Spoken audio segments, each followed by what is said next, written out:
Hi there, this is the second installment of Leon Says, and you can now follow Leon Says from the iTunes Store. I've uploaded these podcasts to the iTunes Store, and you can subscribe.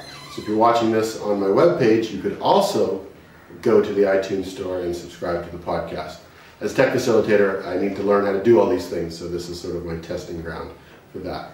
But it's been about 2 years now since I blew out my back. Anybody out there who's spent any time with me in the last 2 years realizes this, as it's been very difficult for me to sort of sit down in any kind of a comfortable posture, particularly for the first 18 months after the injury. I just couldn't sit without being in pain. For the last few months, it's just become discomfort. And again, I made a decision to sort of treat myself with a change in lifestyle and diet and exercise rather than surgery. Partly because of the research I did after my back went out about the effects of surgery. And so this, Leon Says, is about the power of the mind or the power of the brain to heal. There's been some fascinating studies done, and this is all research that's actually quite old.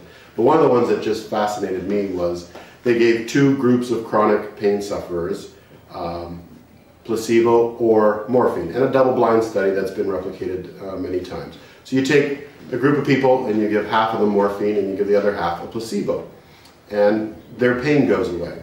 But then, after many weeks of giving them either morphine or a placebo, a sugar pill, what you do is secretly introduce to their system a morphine blocker. So along with the morphine, you give them a chemical that blocks the effects of morphine. But you do this to both groups.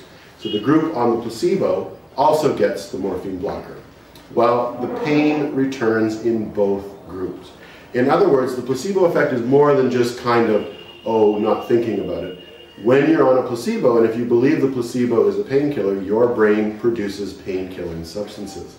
And even if you're on a placebo, if somebody gives you the chemical to block morphine, your pain returns. So that sort of fascinated me. Another study that's, again, been done many times and replicated many times has to do with surgery. So you take a group of people who need orthoscopic knee surgery. And this time you break them into three groups. So you've got one group, you're going to do the full-on surgery. So you cut open the knee, you go in there, you flush it with saline, and you know, with a scalpel, you take certain things out and sand things down and you do the surgery. With the second group of people, you make the same incisions, you flush it with saline solution, but that's it. You don't actually cut any cartilage away. You don't perform the actual surgery. In the third group of people, you give them the scars that mimic or match what scars they would have if they had had knee surgery. So there's no saline solution that's introduced, there's no invasive surgery that happens. Well, all three groups have the same recovery statistics. It takes them about the same amount of time to recover, and the same percentage in each group recovers from the knee surgery and the same percentage doesn't. So in other words, if you believe you have had knee surgery, then your knee will heal, and you don't even need the surgery to have happened. And that's a really, to me, fascinating study.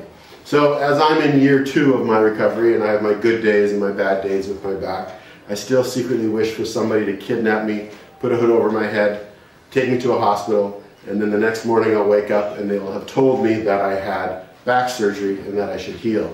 Of course, everybody involved can never tell me the truth, because if I found out about it, then maybe my back wouldn't heal as well.